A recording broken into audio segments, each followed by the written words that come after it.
সত্যি মানুষ না খেলে মরে না, খেয়েই মরে। আমরা বিশেষ করে আমরা বাঙালিরা প্রচণ্ডভাবে খাদ্যরসিক হই।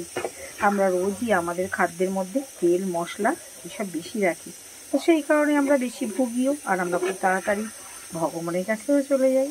দেখুন সেদিনকে বিরিয়ানি হলো, আজকে আবার এরা বায়না করেছে, দুপুরে খাওয়া দাওয়ার পরে চিকেন নিয়ে এসে তাই বিরিয়ানি।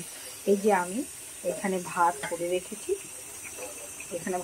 রেখেছি, আর এইটার মধ্যে প্রেশার কুকারে হচ্ছে আলু সেদ্ধ, আর এটাতে মাংসটা কষাচ্ছি, আর এখানে বেরেস্তা করে রেখেছি।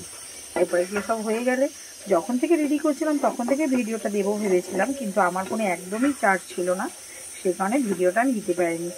জাস্ট একটুখানি চার্জ হওয়ার সঙ্গে সঙ্গে আমি আপনাদের সাথে এই আপডেটটা নিয়ে চলে আসলাম। তো ঠিক আছে, এগুলো আমি করতে থাকি, তারপরে আস্তে আস্তে আপনাদের সাথে পুরোটাই শেয়ার করব। তো চলুন, আমার বিরিয়ানিটা মোটামুটি দম দেওয়া রেডি হয়ে গেছে। দেখতে তো বেশ ভালোই হয়েছে, গন্ধ খুব সুন্দর বেরিয়েছে। এবার জানি না কেমন খেতে হবে। সত্যি কথা বলতে অনেক দিন পর আমি নিজে বিরিয়ানি আজকে বানালাম। তো একটা কারণে আপনাদের কাছে আমি ক্ষমা চেয়ে নিচ্ছি যে পুরো ভিডিওটা আপনাদের সাথে আমি শেয়ার করতে পারলাম না।